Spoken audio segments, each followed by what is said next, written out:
Hello प्यारे साथियों, कैसे हैं आप सभी। उम्मीद करते हैं कि अच्छे होंगे और अच्छे तरीके से अपने तैयारी में जुड़े होंगे। तो स्वागत है आप ही के अपने यूट्यूब चैनल अभिषेक ऑनलाइन क्लासेस पे। तो आज का हमारा जो टॉपिक है बाबू, आज का टॉपिक क्या है तो देखिए यहाँ पर लिखा हुआ है। टॉपिक क्या है बाबू कि कक्षा 10वीं माँ माँ कहानी का ऑब्जेक्टिव पार्ट 3 है। पार्ट नंबर कितना है बाबू? पार्ट नंबर है 3। पार्ट नंबर कितना है बाबू? Part number 3। यानी कि 2 चैप्टर हम ऑलरेडी पढ़ा चुके हैं बाबू, 3 चैप्टर पढ़ा चुके हैं। लेकिन आज तीसरा चैप्टर का ऑब्जेक्टिव का क्लास होगा। तीसरा चैप्टर के कौन सी का क्लास होने जा रहा है बाबू? ऑब्जेक्टिव का क्लास। और इस कहानी को हम कल ही बता दिए हैं बाबू, जाकर पिछला वाला लेक्चर देख लीजिए तो आपको कहानी समझ में आ जाएगा। जिन बच्चों ने कल का लेक्चर देखा होगा उन्हें इस कहानी का 100% क्वेश्चन एकदम कंठस्थ होगा, क्योंकि हम क्वेश्चन इतना आसान तरीके से बताए हैं बाबू कि कहा भी नहीं जा सकता है। कहानी को एकदम आपके माध्यम से एकदम देखिए, पहले हम कहानी को पढ़े हैं, उसके बाद हम सुनाए हैं बाबू, क्योंकि मेरे पास तो डिजिटल बोर्ड है नहीं कि उस पर पढ़ाते हैं, पीपीटी छपवा कर उस पर पढ़ाते हैं। क्या उस कहानी को हम पढ़े हैं खुद से, उसके बाद आपको सुनाए हैं। जिस प्रकार आपको कहानी सुनाया जाता है मुंह से, उसी प्रकार हम कहानी को सुनाए हैं। जाकर प्लीज देख लीजिएगा। और उसी प्रकार से पहला चैप्टर दही वाली मगम्मा और उसका ऑब्जेक्टिव का क्लास हो चुका है। दूसरा चैप्टर है वर्णिका का ढहते विश्वास, उसका भी ऑब्जेक्टिव और का क्लास हो चुका है और कहानी भी पढ़ा चुके हैं। तीसरा चैप्टर कौन है बाबू? माँ। माँ कहानी को हम पढ़ा चुके हैं। आज माँ कहानी का ऑब्जेक्टिव का क्लास होने जा रहा है। कौन सा क्लास? ऑब्जेक्टिव का क्लास। तो चलिए, माँ कहानी जिन बच्चों ने कल का क्लास देखा है उनको 100% समझ में आया होगा। चलिए कहानी को स्टार्ट करते हैं। देखिए बाबू, माँ पूछेगा पहला कहानी, सबसे पहला कहानी माँ कहानी में, माँ पाठ की कौन सी विधा है। यानी माँ क्या है? कहानी है। ऑप्शन नंबर ए में देगा कहानी है, निबंध है, या कविता है, या इनमें से कोई नहीं। तो आप कुछ बोलिएगा बाबू, माँ कौची है? तो माँ कौची है? कहानी है। माँ कौची है? कहानी है। कौची है? कहानी है। पहला क्वेश्चन ही था। क्वेश्चन नंबर कौन था बाबू? 1। क्वेश्चन नंबर 1 कौची था कि माँ पाठ की कौन सी विधा है। तो आप क्या क्या बोलिएगा बाबू? तो आप बोलिएगा कहानी। क्वेश्चन नंबर दूसरा देखिए, क्वेश्चन नंबर दूसरा है बाबू कि माँ कहानी के लेखक कौन है। क्वेश्चन नंबर दूसरा सुनिए बाबू कि माँ कहानी के लेखक कौन है। तो माँ कहानी के लेखक कौन है बाबू? माँ कहानी के लेखक है ईश्वर पेटलीकर जी।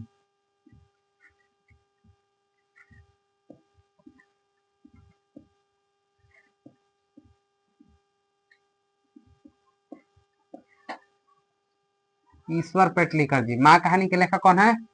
ईश्वर पेटलीकर। माँ कहानी के लेखक कौन है? ईश्वर पेटलीकर। कौन है बाबू माँ कहानी के लेखक? ईश्वर पेटलीकर। दूसरा का क्वेश्चन क्या था कि माँ कहानी के लेखक कौन है। कौन सा कहानी के बाबू? माँ कहानी। यानी कि माँ कहानी के लेखक कौन है? ईश्वर पेटलीकर जी है। कौन सा कहानी के लेखक? माँ कहानी के। अगला क्वेश्चन है क्वेश्चन नंबर 3 कि ईश्वर पेटलीकर जी का जन्म कहाँ हुआ। अगला क्वेश्चन है कि ईश्वर पेटलीकर जी जो है, जो इस कहानी के कौची है लेखक, उनका जन्म कहाँ हुआ। तो कहाँ हुआ बाबू जन्म? तो उनका जन्म हुआ गुजरात में। उनका जन्म कहाँ हुआ? गुजरात में। उनका जन्म कहाँ हुआ बाबू? गुजरात में।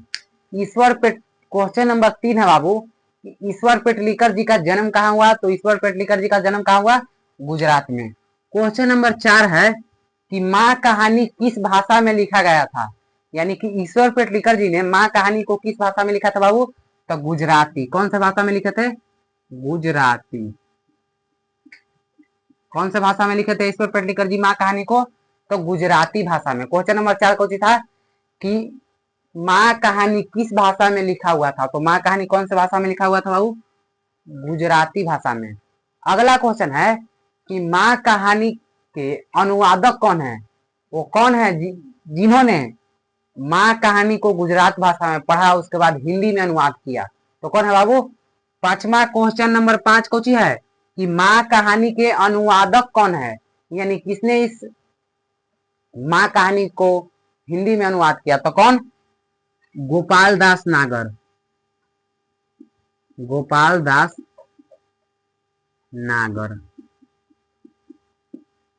कौन? गोपाल दास नागर जी, जिन्होंने इस कहानी को हिंदी में पढ़ा, सॉरी गुजराती में पढ़ा, उसके बाद हिंदी में कोची किया बाबू? अनुवाद किए। कौन? गोपाल दास नागर, जिन्होंने इस कहानी को किस भाषा में पढ़ा बाबू? तो इस कहानी को गुजराती भाषा में पढ़कर फिर हम लोगों को हिंदी भाषा में लिखकर पढ़ने के का अवसर दिया कि कौन थे? गोपाल दास नागर जी। चलिए, इतना समझ में आया। अब पहले बताइए कि 5 में से आपका कितना नंबर आया है?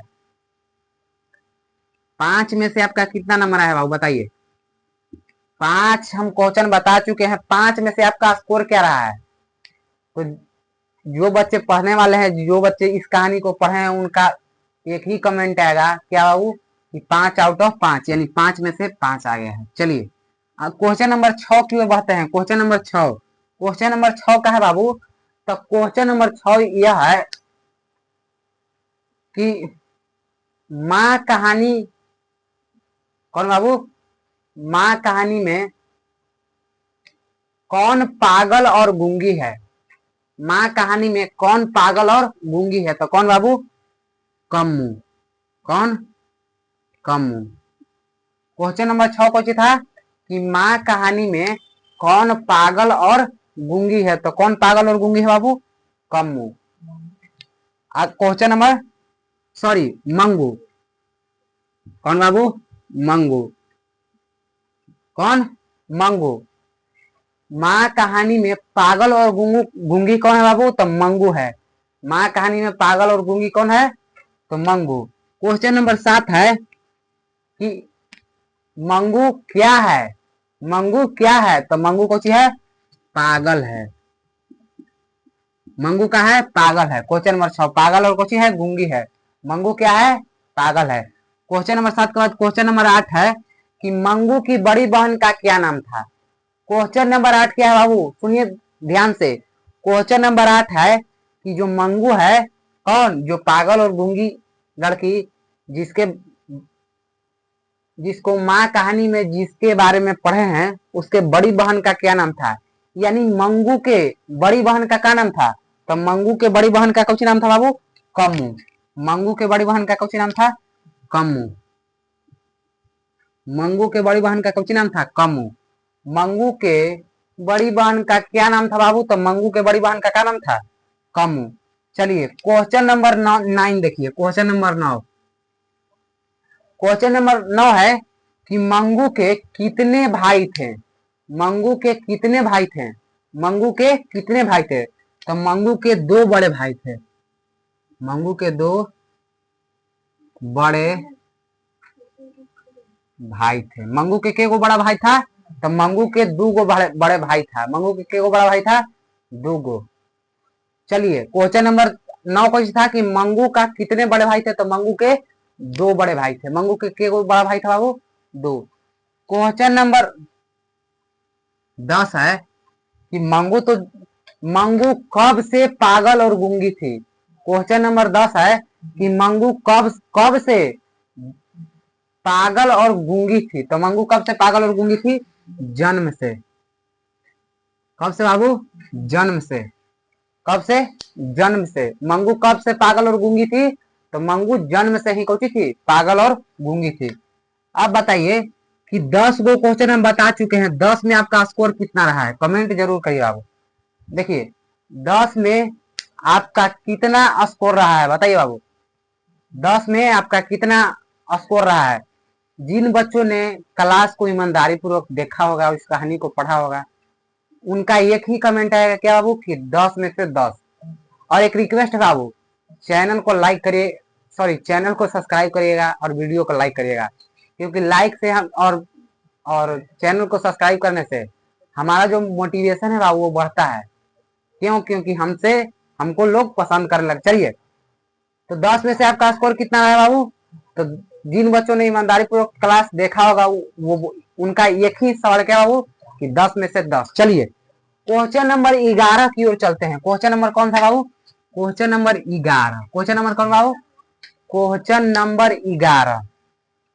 क्वेश्चन नंबर 11 है कि मंगू का पालन पोषण कौन करती थी? यानी मंगू तो जन्म से ही कौची थी? ए बाबू ए शांत रहो। मंगू तो जन्म से ही कौची थी? पागल थी। तो उसका पालन पोषण कौन करता है बाबू? तो माँ जी। कौन? माँ जी। माँ जी। मंगू तो जन्म से ही कौची है बाबू? पागल और गूंगी है। उनका पालन पोषण कौन करता है मंगू का? तो कौन पालन पोषण करता है? माँ जी। जो मंगू का कौची करती है? पालन पोषण। कौची करती है? पालन और पोषण। कौन? माँ जी। चलिए 11। क्वेश्चन नंबर 12 समझिएगा। Question number 12। क्वेश्चन नंबर 12 है कि कौन चाहती थी कि मंगू प्राकृतिक मौत से मरे, दुख से नहीं? कौन चाहती थी? कौन चाहती थी कि मंगू प्राकृतिक मौत से मरे, दुख से नहीं? तो कौन? माँ जी। माँ जी चाहती थी कि मंगू कोची से प्राकृतिक मौत से मर जाए तो कोई टेंशन नहीं, लेकिन दुख से मंगू को कोई भी तकलीफ से नहीं मरना चाहिए। कौन चाहती थी? माँ जी। कौन? माँ जी। क्वेश्चन नंबर 13 समझिए। क्वेश्चन नंबर बाबू 13। क्वेश्चन नंबर 13 सुनिएगा। क्वेश्चन नंबर 13 ध्यान से। क्वेश्चन नंबर 13 है कि मंगू कौन सा बाबू? चलिए क्वेश्चन नंबर 13 है कि माँ के लिए कौन सा महीना आराध्य देव था? माँ के लिए कौन सा महीना आराध्य देव था? तो माँ के लिए कौन सा महीना आराध्य देव था बाबू? तो अगहन का महीना। माँ के लिए कौन सा महीना आराध्य देव था? तो माँ के लिए कौन सा महीना आराध्य देव था? अगहन का। क्वेश्चन नंबर 14 है कि मंगू का उम्र कितना है?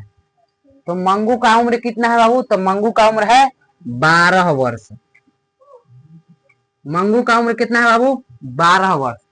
मंगू का उम्र कितना है? 12 वर्ष। मंगू का उम्र कितना है बाबू? 12 वर्ष। क्वेश्चन नंबर समझिए पहले। Question number 13। क्वेश्चन नंबर 13 था बाबू कि माँ के लिए कौन सा महीना आराध्य देव था? तो माँ के लिए कौन सा महीना आराध्य देव था? अगहन का महीना। क्वेश्चन नंबर 14 है। क्वेश्चन नंबर 14 का है बाबू कि मंगू कितने वर्ष की थी? मंगू मंगू कितने वर्ष की थी? तो 12 वर्ष की। कितना वर्ष की? 12। क्वेश्चन नंबर 15 देखिए। क्वेश्चन नंबर 15 को कहता है? क्वेश्चन नंबर 15 है कि मंगू मंगू अगहन के महीने में कितने वर्ष की हो जाएगी? मंगू का ऐसे तो उम्र 12 वर्ष है, लेकिन मंगू अगहन के महीने में कितना वर्ष हो जाएगा? तो मंगू का अगहन के महीने में 14 वर्ष। देखिए समझिए, यहाँ पर आप बोलेंगे कि 12 वर्ष, अभी बोलो अभी 14 वर्ष। यहाँ पर आपको समझना होगा। वो क्या समझना है? सभी समझिए एक सेकंड। देखिए जब कहानी शुरू होता है, जिन बच्चों ने कहानी को सुना होगा उनको यह डाउट नहीं है कि मंगू का अभी बताया 12 वर्ष फिर बता रहे हैं 14 वर्ष। उनको, क्योंकि उनको पता है जब कहानी शुरू होता है तो मंगू का उम्र कितना वर्ष था? 12 वर्ष। लेकिन जब अगहन के कहानी में बताया गया है कि अगहन के महीने में मंगू का उम्र कितना हो जाता है? 14 वर्ष। ऐसे मंगू का उम्र कब था? जब कहानी बाबू शुरू होता है तो मंगू का उम्र कितना था? 12 वर्ष। और जब कहानी, समझिए, जैसे जैसे कहानी आगे बढ़ते जाता है उसी प्रकार अगहन के महीना आता है तो अगहन के महीने में मंगू का उम्र कितना वर्ष हो जाएगा? 14 वर्ष। अब पहले आप बताइए कि 15 क्वेश्चन बता चुके हैं, 15 क्वेश्चन में आपका स्कोर कितना है? बताइए बाबू। कोई झूठ नहीं बोलेगा, ईमानदारी पूर्वक बताइएगा कि 15 में से आपका स्कोर कितना है बाबू? बताइए। 15 क्वेश्चन हम बता चुके हैं, 15 में से आपका स्कोर कितना रहा है? तो जिन बच्चों ने अच्छे तरीके से क्लास किया होगा और समझ रहे हैं उनका एक ही सवाल होगा कि 15 में 14, 14 भी हो सकता है। क्यों बाबू? क्योंकि आप एक आध क्वेश्चन गड़बड़ा भी सकते हैं, ऐसा नहीं है। चलिए तो क्वेश्चन नंबर 16 की ओर चलते हैं। क्वेश्चन नंबर कौन सा बाबू? 16। Question number 16। क्वेश्चन नंबर 16 सुनिएगा ध्यान से कि कुसुम कुसुम कौन से विद्यालय में पढ़ती थी? कौन बाबू? कुसुम। कुसुम कौन से विद्यालय में पढ़ती थी? तो कुसुम कौन से विद्यालय में पढ़ती बाबू? कन्या विद्यालय।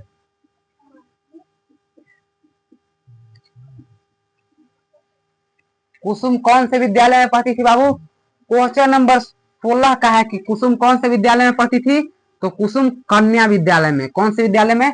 कन्या विद्यालय में। क्वेश्चन नंबर 17 है कि मंगू की गांव की एक लड़की कौन पागल हो गई थी? तो मंगू के गांव के ही एक लड़की जो कन्या विद्यालय में पढ़ती थी, कौन पागल हो गई थी? कुसुम। कुसुम। मंगू के गांव की ही एक लड़की कौन जो कन्या विद्यालय में पढ़ती थी, वो कौन हो गई थी? पागल हो गई थी। क्या हो गई थी? पागल हो गई थी। क्वेश्चन नंबर 18 है बाबू। क्वेश्चन नंबर कितना? 18। क्वेश्चन नंबर 18 है, समझिएगा ध्यान से कि कुसुम पूरी तरह से कितने महीने में ठीक हो गई थी? तो कुसुम पूरी तरह से हॉस्पिटल में से कितना महीने में घर पर आ गई थी? तो 3 महीने।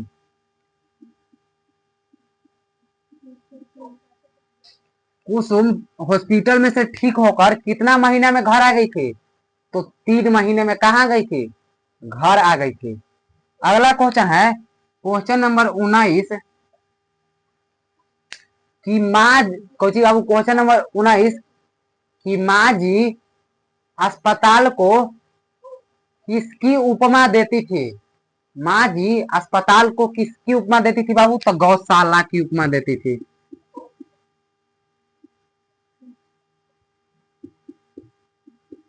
माँ जी अस्पताल को किसकी उपमा देती थी? तो गौशाला की उपमा। किसकी उपमा देती थी? गौशाला की उपमा। किसको माँ जी गौशाला की उपमा देती थी? तो किसको? अस्पताल को।